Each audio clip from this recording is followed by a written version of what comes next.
Welcome to a channel where we peel back the layers of betrayal, secrets, and the kind of lies that hide in plain sight. Before I tell you what happened next, subscribe to the channel and let me know in the comments where you are watching from. It helps more than you know. Nathan Brooks had spent 12 years learning how to spot the fracture inside a story that looked seamless on the surface. He used to be a lead fraud examiner for one of the biggest property and casualty insurers on the West Coast. That kind of work trains you to catch the things most people learn to ignore. The half-second pause before an answer. The receipt that doesn't quite match the timeline. The too perfect version of events. Now 39, he worked freelance out of a quiet home office in Boise, Idaho, taking assignments from attorneys and independent claims adjusters. He was very good at it, almost unnaturally so. His mind rarely switched off, which was usually a gift and sometimes a burden. His daughter Sophie was 6 years old and the brightest part of his life. She loved drawing maps, imaginary cities with bridges and rivers, and she'd spread them across the living room floor, asking Nathan to guess where the hidden treasure was. Sophie had her mother's soft curls and Nathan's steady, watchful gaze. When something troubled her, she didn't cry or shout. She went quiet, turned it over in her mind, and came back with a decision already made. 6 years old and already wired that way. His wife, Lauren Brooks, had been captivating when they first met. A marketing manager for a medical device company, poised, quick-witted, with a laugh that could cut through any room. They married after 2 years. Sophie arrived soon after. For a stretch, everything felt right. Then, slowly, almost without anyone noticing, Lauren began echoing her mother more and more. Vivian Carver was 62, freshly retired from 35 years teaching literature at the high school level. She moved through the world with the calm certainty of someone who had always been the center of gravity in any space she occupied. Polite in company, unyielding behind closed doors. She never openly disliked Nathan. That wasn't her method. She simply treated him like a phase her daughter would eventually outgrow. After Lauren's father passed from a sudden stroke 9 years earlier, Vivian had pulled Lauren closer, and Lauren had leaned in. The space between Nathan and his wife widened by tiny, almost invisible steps. For the past year, Vivian had been pressing for Sophie to spend long weekends and school holidays at her place in Bend, Oregon. Lauren always said yes before checking with Nathan. He'd brought it up twice. Both times, Lauren gave him that cool, measured look. Not quite anger, more like disappointment in advance, and said, "She's her grandmother, Nathan. What's the real problem here?" He didn't have proof, only instinct. Instinct without evidence was just suspicion, so he let it go. On the Saturday of a quiet April weekend, while Nathan was leading a deposition review in Portland, Lauren drove Sophie to Vivian's house in Bend. Drop-off was around 1:30 in the afternoon. The phone rang at 4:19. It was Vivian. Her tone was level, rehearsed. "There's been an accident," she said. Sophie was playing upstairs and fell from the window. "I've already called for help. They're on the way." Nathan was out of the meeting room in 6 strides. "Which hospital?" "St. Luke's in Bend, Nathan. She's going to be all right. You don't have to." He ended the call. He drove the 200 miles in just under 3 hours, heart hammering the whole way. He reached the pediatric floor of St. Luke's at 7:22. And found Sophie in a bed with a soft cast on her right forearm and heavy bandaging across her chest and side.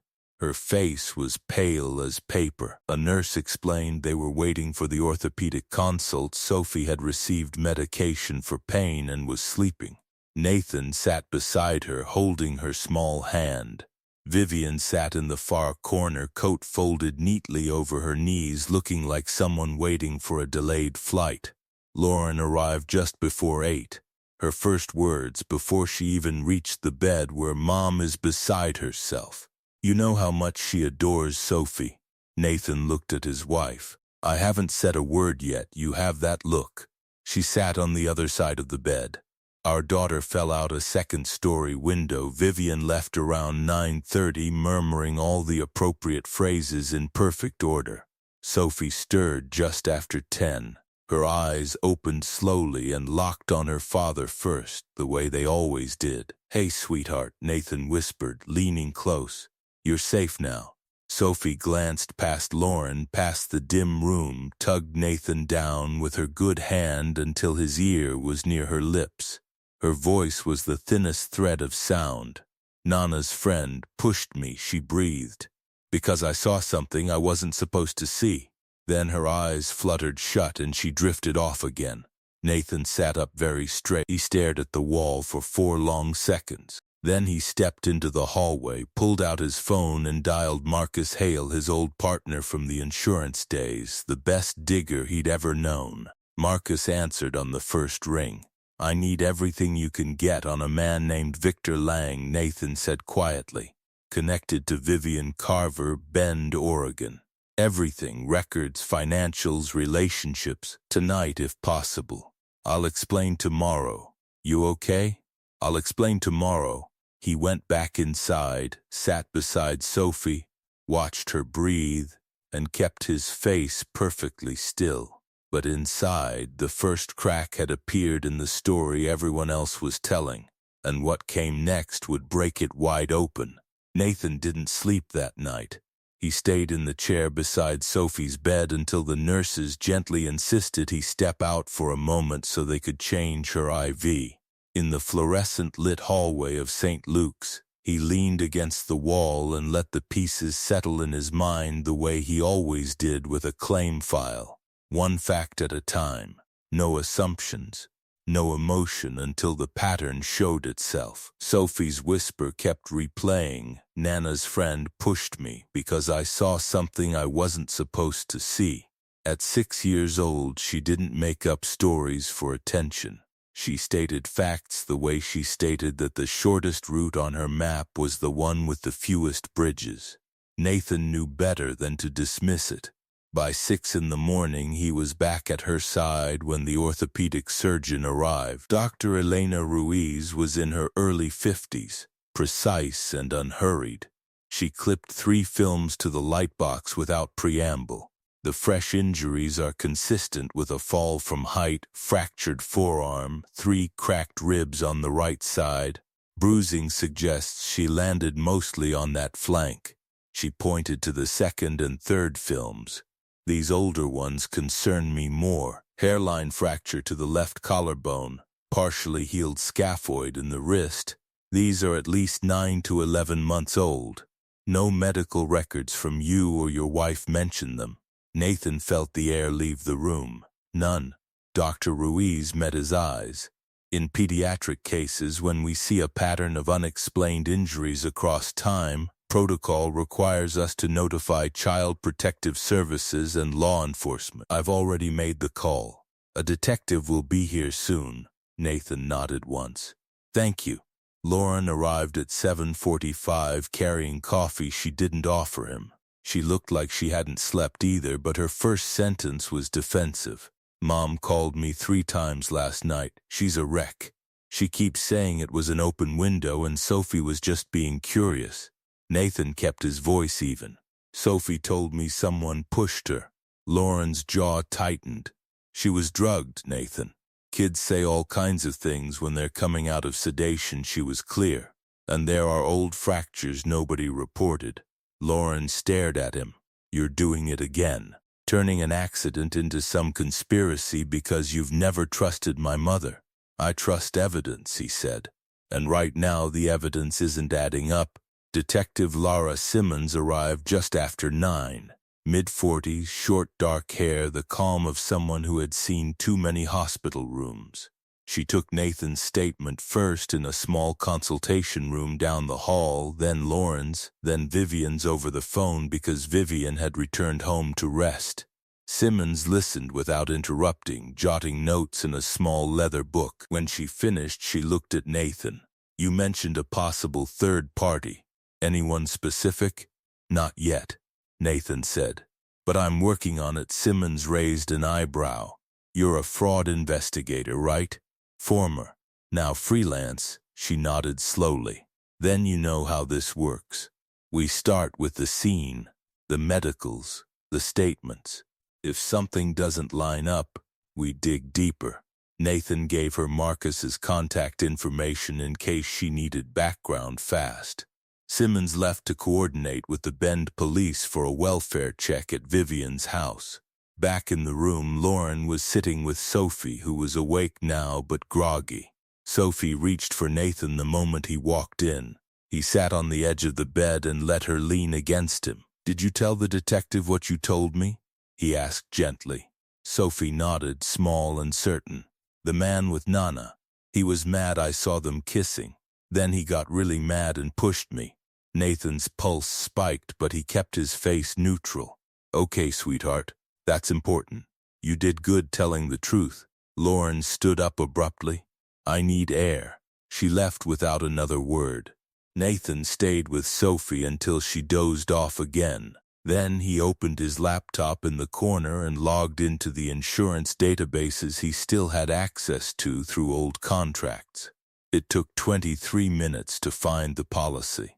14 months earlier, Vivian Carver had purchased a $750,000 accidental death policy on Sophie Brooks. Vivian was the owner. The beneficiary was a trust domiciled in Nevada under a name Nathan had never heard, Langford Family Holdings. He cross-referenced the trust. Victor Lang appeared as co-trustee. Nathan closed his eyes for 3 seconds, breathing slow. Then he texted Marcus, found the policy. $750,000 on Sophie, trust beneficiary. Victor Lang, co-trustee. Dig everything on him, past marriages, civil suits, anything that looks like pattern. Marcus replied almost instantly, "On it. Give me 4 hours." Nathan looked at his sleeping daughter, the bandage across her ribs rising and falling steadily. The story was starting to fracture faster than he'd expected, and the next piece would come from a place no one saw coming. Nathan spent the rest of the morning in the hospital cafeteria, nursing black coffee that tasted like burnt rubber while Marcus sent over the first batch of files. Victor Lang, 53, former commercial real estate broker based out of Spokane, Washington. Clean on paper at first glance. No felony convictions, no major arrests. But the civil records told a different story. 2 lawsuits from 8 years back, both involving disputed property deals that settled quietly out of court. One ex-wife, Carla Hayes, filed for divorce 6 months after their daughter from her previous relationship suffered a household accident, a fall downstairs that left the girl with a shattered ankle and a fractured cheekbone. No charges, no CP's follow-up. The girl recovered. The marriage did not. Nathan stared at the scanned police report from Spokane PD. The responding officer noted the stairs had recently refinished treads and the handrail was loose at the top. Carla had declined to press charges, saying it was an accident. Victor had moved to Oregon shortly after. He forwarded the file to Detective Simmons with a single line, possible pattern. Check if Lang has any connection to Vivian Carver. Simmons called him back within the hour. "We executed the welfare check at the Carver residence this morning. Second-floor bedroom where Sophie was playing, the window sash lock had been completely removed. Screws taken out cleanly, not stripped or forced. Frame shows no damage otherwise. They prepped the room." Nathan's grip tightened on the phone. "They staged it. Looks that way," Simmons said. "We've got uniforms sitting on the house now. Vivian's not there. Neighbors saw her leave with a suitcase around dawn. We're putting out a bolo." Nathan thanked her and ended the call. He needed more. Back in Sophie's room, Lauren was reading a picture book in a low voice, but Sophie was staring at the ceiling. "Quiet." "Hey," Nathan said softly, sitting on the bed's edge. "How are you feeling?" Sophie turned her head. "Better, but my side hurts when I breathe deep. It'll get easier soon." He hesitated. "You remember anything else about the man with Nana?" Sophie thought for a moment. He had a red truck outside, and he smelled like cigarettes. Nana laughed a lot when he was there. Nathan filed that away. Red truck, cigarettes. He kissed her forehead. You're brave, you know that? Sophie gave a small smile. I told the truth. That's what you always say to do. Lauren closed the book. Nathan, can we talk outside? In the hallway, she crossed her arms. I spoke to Mom. She says Sophie must have imagined the man because she was scared after the fall. Kids make things up, she described him, Nathan said. And the police found the window lock removed. Lauren's eyes flickered.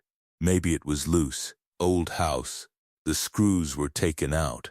Intentionally, she looked away. You're scaring me with this. I'm trying to protect our daughter. Lauren's voice dropped. Mom would never hurt Sophie. She loves her more than anything. Nathan didn't answer. He couldn't afford the argument yet. Not until the file was complete. Marcus called at 3:17. Got more. Vivian and Victor have been careful. No shared address. No joint bank accounts. But I pulled social media geotags and event photos from local charities in Bend. They appear in the background of 5 different gatherings over the last 22 months. One from a holiday fundraiser last December shows him with his arm around her waist. Same month the policy on Sophie was issued. Nathan exhaled slowly. Timeline matches. There's an email chain too, burner account to the trust administrator. Vague references to the property adjustment and timing for spring. Nothing criminal on its face, but it's coordinated. Nathan thanked him and hung up. He opened his laptop again, this time pulling property tax records for Vivian's Bend home. 14 months ago, she had increased the homeowner's policy, specifically adding a rider for accidental injury to minors on premises. Beneficiary redirect to the same Nevada trust. The pieces were locking together now, cold and precise.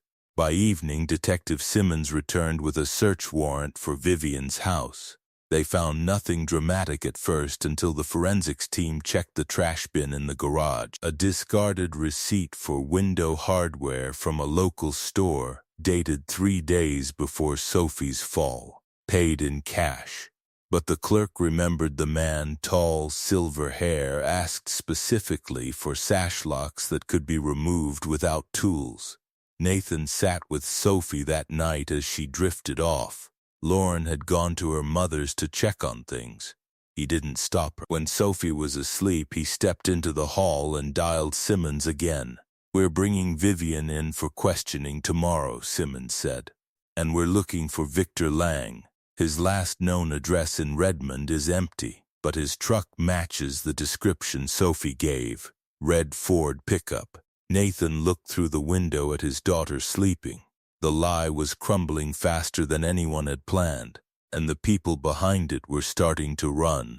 The next morning, Nathan woke in a stiff hospital recliner, neck aching but mind sharp. Sophie was still sleeping, her small chest rising and falling under the thin blanket. He checked his phone, 3 messages from Marcus, 1 from Detective Simmons. The net was tightening. Simmons had located Vivian at a cousin's house in Redmond, Oregon, about 40 minutes from Bend. They picked her up without incident around 7. Victor Lang was harder to find. His red Ford pickup had been spotted at a storage facility in Prineville the night before, but by the time officers arrived, it was gone. They impounded the unit anyway. Inside, they found boxes of documents, copies of the accidental death policy, trust paperwork, even printed emails between a Proton Mail account and the Nevada trust agent discussing spring timeline adjustment and minimized visibility. Nathan met Simmons at the Bend police station mid-morning. She spread the recovered materials across a conference table. We've got enough for warrants on both of them now. The window hardware receipt matches the brand and model removed from the bedroom. Store clerk picked Lang out of a photo array, said he paid cash and seemed in a hurry. Sophie's description of the red truck seals the vehicle link. Nathan scanned the emails. One line stood out, Vivian writing to Lang she won't suspect until it's done. Lauren always believes what I tell her. No direct mention of the push, but the context was damning. What about the prior incident? Nathan asked. Spokane PD reopened the file on Carla Hayes's daughter. The girl, now 19, agreed to speak. She says she saw Victor and another woman arguing at the top of the stairs that day. She interrupted. He grabbed her arm. She lost balance. Victor told police she tripped. The woman left before officers arrived. No one ever identified her. Timing matches when Vivian was visiting Spokane for a teaching conference. Nathan felt the cold certainty settle in, pattern established. Back at the hospital, Lauren was waiting outside Sophie's room. Her eyes were red, makeup smudged. They took Mom in for questioning, she said quietly. She called me from the station, said it was all a misunderstanding. Nathan didn't soften. They found the window lock removed. They found the policy. They found communications with Victor Lang. Lauren looked at the floor. She said the policy was for Sophie's future, college, emergencies. She added me as contingent beneficiary later. Nathan pulled up the policy declaration on his phone. You're not on it, only the trust. And Lang is co-trustee. Lauren's face drained of color. She sat on the hallway bench like her legs had given out. I didn't know. I believe you, Nathan said.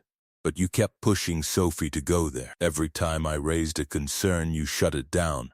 She covered her face with her hands. She's my mother. I thought you were just being paranoid. Sophie called out from inside the room. Dad? Nathan went in, Lauren following slowly. Sophie was sitting up, sipping water through a straw. When can I go home? Soon, Nathan told her. We're figuring it out. That afternoon, Simmons called Nathan with an update. They had tracked Victor Lang to a motel outside Sisters, Oregon. He was arrested at 3:47 trying to leave town with a duffel bag containing $43,000 in cash, the policy documents, and a burner phone. Forensic techs recovered deleted texts, one from Vivian 2 days before the fall, window ready. She'll be upstairs alone after lunch. Make it look like an accident. Lang's reply, got it. Same as before. The same as before referred to Spokane. Enough for conspiracy charges. Vivian was formally arrested that evening after refusing to answer more questions. She sat in the interview room with perfect posture, insisting it was all a tragic mistake. But the recovered messages contradicted her at every turn. Nathan stayed with Sophie overnight again. Lauren went home, their home alone.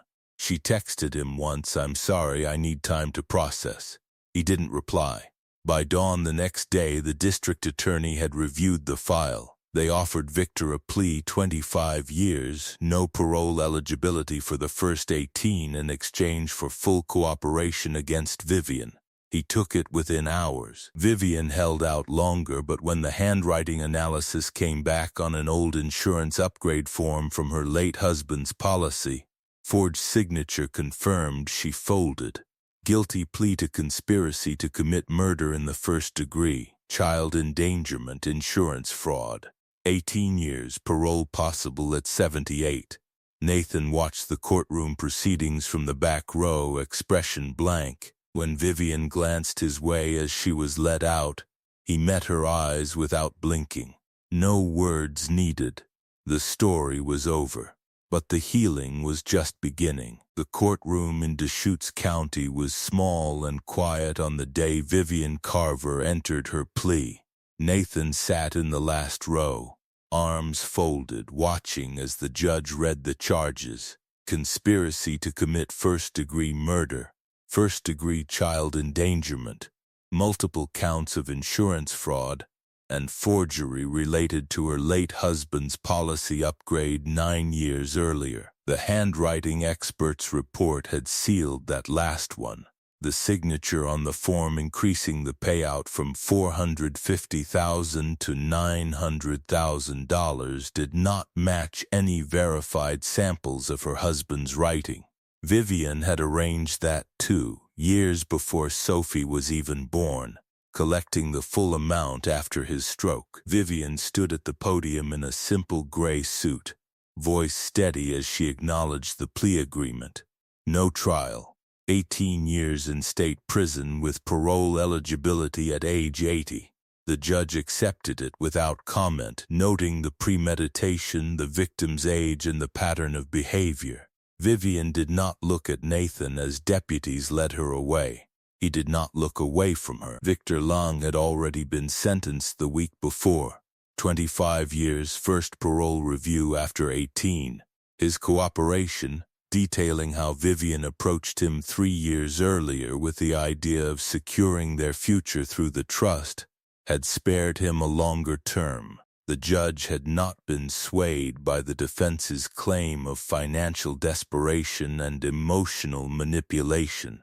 The evidence of planning, the prior Spokane incident, the removed window lock, the recovered messages, all of it painted premeditation, not impulse. The district attorney reopened the investigation into Lauren's father's death as a formality, but the statute of limitations on most related charges had long expired. The forgery finding stood as a permanent mark, even if no new prosecution followed. Nathan and Lauren finalized the divorce in late summer. She did not contest primary custody. Sophie would live with him full-time. Lauren would have supervised visitation every other weekend pending therapy progress reports. Lauren had started counseling the week after the arrests. She stopped defending her mother's memory. She stopped calling the fall an accident. One evening over coffee at a neutral spot, she told Nathan, "I kept telling myself she was just protective, that you were overreacting. I was wrong. I let it happen by not listening." Nathan nodded. "We both have things to fix."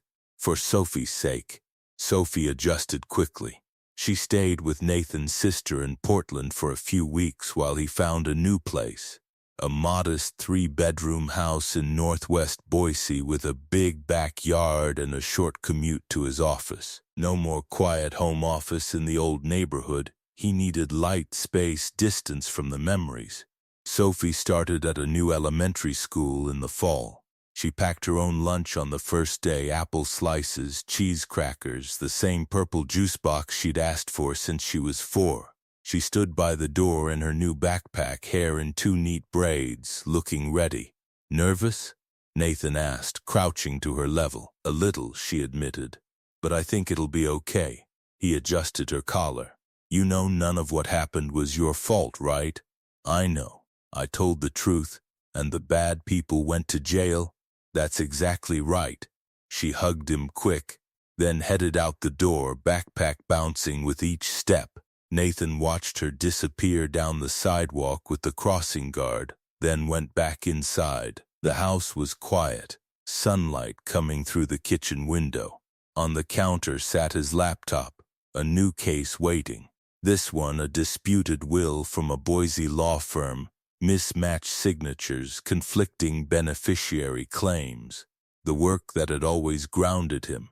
He thought about the hospital room, the light box with the old fractures glowing, Sophie's thin whisper against his ear. He thought about the hotel nights, the files stacking up, the moment the pattern finally locked. He thought about how close it had come to being too late.